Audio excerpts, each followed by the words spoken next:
Hey y'all, it's Katie. Hope everyone's doing well. Today we are talking about King's Cage by Victoria Aveyard.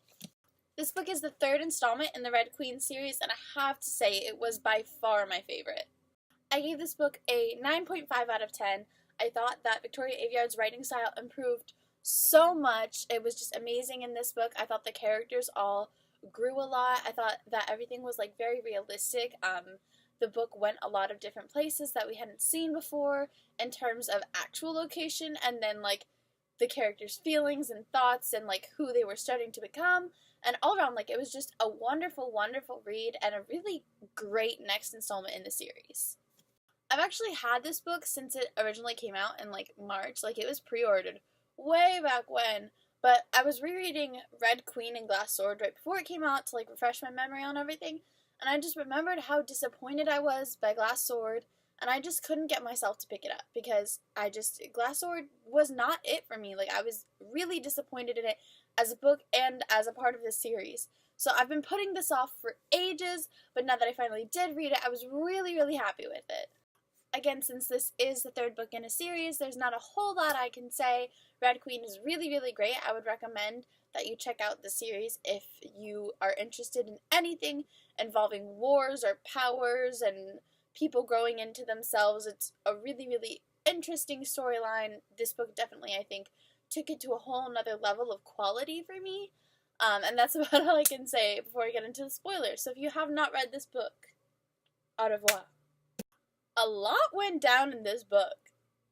So we open up and Mare is still within Maven's clutches, and I thought that it was gonna be this is the first day that she's woken up, but no, it was she's been here for months, and that's where we started our story. Maven has this complete obsession with her, and he hasn't acted on it at the point in which we start in the story, but it's still very clear to us that his feelings for her are there. We return to the Scarlet Guard, and we're in Cameron's point of view, which I loved. I loved getting to see Cameron's point of view. I thought that was such a wonderful new addition to the story. I really like Cameron. The first time through I read Glass Sword, I was this girl is so annoying and she's making things difficult. But when I actually reread it and was thinking about it, I was if I got kidnapped and made to fight in a war that I didn't want to, I would be pretty rude too. And now, the more I think about it, I just love Cameron. She's probably my favorite character right now. So from Cameron's point of view, we get the understanding that she's still training and still unsure of her feelings, and most of anything, she really just wants to get her little brother out of the trenches. That Farley is pregnant, and it's Shade's baby. I'm crying. I just what? Shade is gone, and now he's gonna have a little baby, and what if it's a little teleporter new blood baby with Farley? I'm wondering what the baby is gonna have in terms of ramifications for relations between Reds and New Bloods, because that's a child of Red and New Blood, so that'll be interesting. And then we see Cal going crazy. He literally cannot deal. Maven makes Mare do this thing where she has to give this speech and say, the Scarlet Guard is evil and wants to kill you all, and I and Maven will offer you sanctuary and a place to learn how to use your gifts. Honestly, I felt initially there was a bunch of shock and everybody freaked out, but then we never really got a resolution, and there was not a lot more talk of it throughout the book. So I feel this needed a little bit more development because it was a huge deal, and at first everybody was she's a traitor, and obviously they knew she had her reasons for being a traitor. She wouldn't just say that. There was something he was holding over her. But beyond that, that was it. They were just oh, some people have gone to him, and it was mentioned a couple times, but that was it, and I'm surprised there was never a discussion about it. We have the Whisper digging through Mare's head and just messing her up real bad mentally. It's kind of hard to read about because it's a weird kind of intrusion and torture, and from then on she's just kind of messed up, and then her and Maven start actually hanging out in the castle, and he says that his mother tried to take away his love and his feelings. He was scared of things, so she took the fear, and she took away his love for Cal and his father, and he knows that he loved them once, but he just can't. He doesn't remember what it's like to feel. I know that Maven is super evil and does a lot of terrible things, and he's very, like, brilliant and cunning and stuff, and, like, the whole point of him having all these things is, like, to make Mare see him as helpless and vulnerable and, like, not the one at fault. And I know that that is a plot device, but I still can't stop myself. Like, I just love him. There's so much that has gone wrong in his life. It's so easy to understand why he is the way that he is, and it just feels a lot like not his fault. Even though he's responsible for his choices now, it's kind of hard to imagine what he would do otherwise when this is what he's been molded into from the day he was born. And then Maven takes Mare on this train, and they meet up with the Lakelanders. They have been battling for generations, like, the whole war, the whole reason that the Reds hate the Silvers, because their children are sent off to war all the time as soon as they come of age, is because of the battle with the Lakelanders, and Maven is meeting up with them to talk about a treaty. So then he agrees to marry Iris, which, of course, their first reaction is, oh, well, they'll just never get married, like, they'll be engaged, and then something will happen, and she'll die, he'll die, whatever. But no, we see it come to terms in the course of the book. They get married, and we're kind of wondering, what is this gonna mean for his feelings for Mare now that he's married? What does Iris know? How is she gonna act? We didn't get to see a whole lot of Iris, but I'm very interested in her character. She seemed very well-meaning, she seemed to like Mare, and I just have this feeling that she is going to be a vital part of the next installment in the series. I just have a really good feeling about Iris, but I'm very, very interested, worried, anxious to see what goes down with her being married to Maven. And especially after the attack has happened, how is that going to affect their marriage? What's going to go down now? Then Cameron goes with the squad to, like, rescue the Dagger Legion, and they want to be able to rescue them without having to fight/kill a bunch of innocent Silvers. And this is kind of an ongoing plot point that Cal really does not want to kill Silvers, even though they're, like, the enemy of the Scarlet Guard. Like, those are his people. He's been raised to protect them his whole life, and it's a really, really hard choice for him, and it causes a lot of the Scarlet Guard to doubt his loyalty. Dude, like, those are his friends, his family. Just because they're flawed doesn't mean he wants to kill them. And I feel like this resistance by the Scarlet Guard to accept Cal not wanting to kill Silvers is a lot of what is supposed to push him in the decision that he makes at the end of the book. And then once the Dagger Legion is rescued, they believe all the rumors that Maven has sent out, and they're like, oh no, the Scarlet Guard is evil. Like, they started to trust us again, so it was, like, cool. But I feel like some of them probably have, like, lingering resentment or questioning. I don't know. Something there is not flowing. I just feel like one of them is gonna pop out and, like, try to assassinate someone or something. Like, I just feel someone in the Dagger Legion does not trust what they're around. We have this wedding, and there's this huge jailbreak. Oh, Mare is so confused, and then Evangeline gets her. Like, she could have run away, and Evangeline gets her and takes her away with, like, her healer and her guards. And you're like, are you serious? Are you kidding me? She was so close to freedom. But then Evangeline kills her guards, has the healer heal Mare, and sets her free as long as she promises not to kill her brother.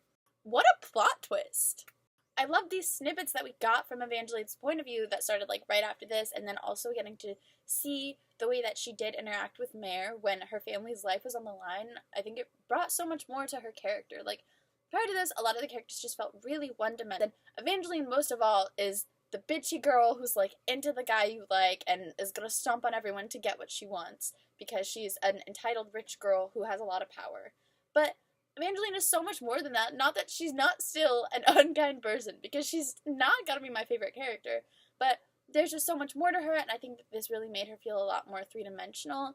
I loved that, like, she set Mare free with the promise of keeping her brother safe. I think the way she acted after this, the shock upon finding her father had, like, declared a kingdom for them, and she was going to be a princess, and this whole thing with her family, I think her relationship with her brother and her relationship with Elaine are really central to, like, understanding the character that she is. And so now Mare is kind of trying to recover from everything she went through, and she's still really understandably traumatized. Like, she can't, everything on her wrist feels like the monocles, and everything is kind of just messing with her. She thinks she's going to see Maven or a Whisper around every corner, and she's just really, really messed up right now.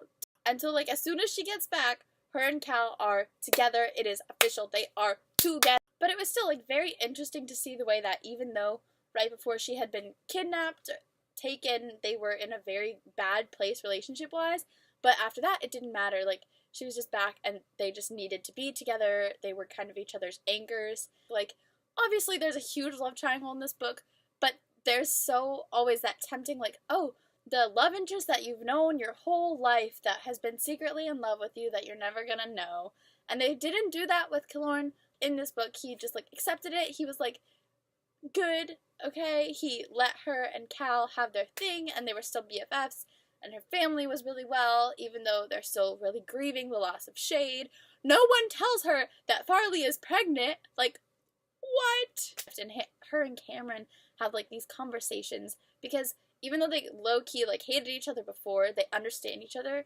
And after what's happened, like, everything is kind of just, like, smoothed over. It's like, that does not matter. None of it matters now that this has all gone down. And her and Cameron have very similar ways of seeing the world, and they both really don't want to be a part of this war. Like, they both think they're gonna turn into monsters. They don't want to hurt people because they know that it's capable of twisting them so much more. And they have this conversation about, like, if you have the power to do something and you don't, like, does that make you a bad person? Like, if I don't take part in this war, am I doing the right thing to not become a monster? Or am I doing the wrong thing because I could have helped? I love this. I love these conversations and this concept because I think this is so true. When you have that kind of power, you want to be able to do as much with it as you can to help people, but power corrupts. It does. And they know this, and they're trying to figure out, like, where is the line? Like, when is it okay for me to stop helping for the sake of my own soul and for the sake of the people that I might hurt in the future, the lines that I might cross? This, like, second or third chunk of the story where we're in the Scarlet Guard headquarters was really cool to see because going back and forth between, like, Cameron and Mare's point of view, we could see both of their growth within their own mind and then from the exterior as seen by the other person. I think they both have really interesting point of views and they try to be as accurate as they can when viewing each other. Like, I think they have a lot of respect for each other, and that was really, really interesting to see. There was so much growth on Cameron's part that was just kind of off screen since she only had snippets. So when we did get to see her in this part, I thought it was really evident that, like, she had made a lot of progress in who she was as a person, and it was really exciting to get to see that from her character. There are definitely going to be a lot of ramifications of working with the Piedmont because this is a whole new nation of people whose needs and desires have to be met in the course of the war. When they are going to war, that's going to change things, and that's them and Montfort. That is a whole new set of politics to deal with. We have this premier, the president type guy who we don't really know a whole lot about, and he seems really nice but also kind of sketched, like he has some underground dealings, and then it turns out that he does. I love this scene when Mare and Cal go to this meeting with Commander Farley or whatever, and they're sitting down, and Farley just, like, walks in and chills out, and he's like, you're not allowed to be here, like, you're not authorized. And she's like, oh, did you not get the communication? What a tragedy. I hate when that happens. And slides him this paper saying that she is now a part of command. She outranks him. Like, oops, forgot to tell you. I really love Farley, and I really trust Farley, and I hate this, like, power dynamic with her father, where he's always kind of treating her poorly because he does outrank her, and also because of whatever went on in their past, which we still don't totally know a whole lot about. So it's always super tense and awkward and electrically charged around them, and I loved this, like, her getting to see, like, look, I've made something of myself, and now I am your superior. We pan back to Evangeline to see what's going on in the Kingdom of the Rift, and then Annabelle comes in. Then she says, oh, you can keep your kingdom, but you have to support Cal going on the throne, and to do so, your girl has to marry him so that we have an alliance. King Samos is like, sure, yeah, whatever. Promises to marry her off to Cal. She doesn't want to marry Cal. Cal doesn't want to marry her, but this is what's happening, and she is just kind of so full of despair because now she's about to be ripped away from everyone she cares about, Tolly and Elaine, and she's about to be trapped in a world of unhappiness. And also, this means so much unhappiness, so much drama for Mare and Cal and the Scarlet Guard, and they don't know it yet. We're the only ones who know at this point. So, like, they're going into this final battle, and we're like, oh, shit, this is about to be so bad. Then we enter the final battle, and it's a huge mess, like a bunch of stuff almost goes wrong, but they figure it out and they're like, okay. But we get to see the New Blood skills in action, all the new ones that we haven't seen yet, and the ones that we have seen finally in battle, and it's something like no one has ever dealt with before, and they're kind of just figuring out how to maneuver, and it seems really, really hopeless for a long time, and they're just fighting and fighting, but the oncoming troops just keep coming, the rain keeps pouring down, then it's getting closer, and honestly, this battle was very long and depressing, really well written, but it just brought you down, and it seemed so desolate. So many people are dying all over the place, like, all kinds of things are going wrong, and then Annabelle's troops show up, and they manage to push them back. Like, yes, okay, we are alive, most of us, we're doing it, we are dead inside and exhausted, but, like, okay, we survived. Over, like, essential morals, because the Reds are like, we are not aligning with people who don't think we're human, and the Silvers are like, well, too bad, we don't think you're human, like, we think you're trash. And Cal gives this awesome, like, little speech, like, kind of pours out his feelings, like, yeah, like, I used to believe like that, but you're wrong. You're not wrong because these people have powers, so suddenly they're better. Like, you are just plain wrong. There's no reasoning for it. They could all be really dumb. They could all be without abilities. It doesn't matter. Like, you're wrong. They're not less than us intrinsically. And so, like, as soon as he gives this little speech, the truth comes out, and it's like, bam, we want Tiberius VII to retake the throne of Norda, and we are going to ally him with the Kingdom of the Rift by marrying him to Evangeline. And everything goes up in smoke. This whole time, Evangeline has been sitting in, like, mental agony, like, please, please, please, someone find a way to end this. And of course it hasn't, and she's just so miserable knowing that the rest of her life is going to be just unhappy if Cal says yes, and Cal is genuinely shocked. I just, no, I don't like where it goes after this. I do not think that Cal, that we know, would have done this. This is the one problem I have. I love this book so much, and I thought the writing was incredible, and then this happened, and Cal was like, oh, like, it'll be fine, I have to do it, like, I want the power more than I want to be with you, and I just, no, that is, I don't think that Cal would have done that. We've gotten to know Cal's character so well, and above all else, he is loyal more than anything, and that's why it took so long for him to really invest himself in the Scarlet Guard efforts. But he is not just loyal to his throne, he is loyal to people, and he is loyal to Mare, and he loves Mare more than anything in the world, and he has lost everything else, and I do not think that there is any amount of power that could get him to leave her when she is all he has left and all that he loves. But I don't think that someone this loyal and someone who has lost everything else would give up the one thing that they have left and the one thing that they love because of power, no matter how much they do want the power, because I'm sure he does, and I know power is tempting, but this felt fake. And now Mare is kind of, like, devoid of hope and so upset, and, like, we're gonna let them kill each other, and I'm so frustrated, because I love this book so much, and then within the last 5 pages, it was completely ruined for me. Ruined. If Cal said, like, maybe, oh, I'm gonna pretend to do it, and then we will, like, I won't marry Evangeline yet, like, we will unite, we'll figure something out after Maven's been defeated, okay, I could see him doing it for that reasoning, but no, I refuse to accept this. I'm gonna pretend that it did not happen until I start the next book, because I was very upset with this ending. I just thought it was very out of character.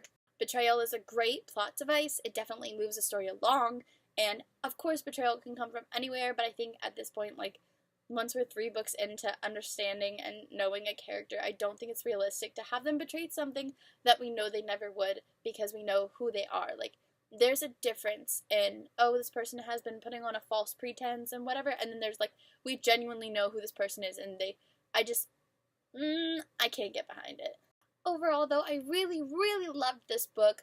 Since the ending, I thought the writing was fantastic, the character growth was so beautiful. I loved all these places that we got to see these people that we've known for several books go. I love getting to see them grow and kind of mature and come together, even the ones that they didn't used to like, but now they're realizing that they need each other and kind of overlooking the things that used to divide them, and I really enjoy Cal's use of, like, difference, not division. Like, I think that this is a really great setup for the next book. I'm not sure if there's only 1 left or if there are going to be 2. I don't know what's going on there, but I'm very excited for any remaining installments. I really want to see where this story goes, and I'm really worried about Maven. I don't know what's gonna go down there, because, like, obviously he has to die, but it's gonna be really painful in, like, a Sebastian Morgenstern kind of way, because, like, you know that it's not really, like, they never wanted this, and they're just corrupted from the inside out, and I'm really worried about this whole Cal plot twist. I'm nervous to see what's gonna go down. I'm really curious in, like, Farley and her daughter, and what's that gonna mean for the rest of the Barrow family, what's that gonna mean in general. I wish Shade was still alive. Like, I am a mess of emotions right now. Let me know what you guys thought of this book. I'm waiting for the next one, hoping that things will be fixed. Have a good one, y'all.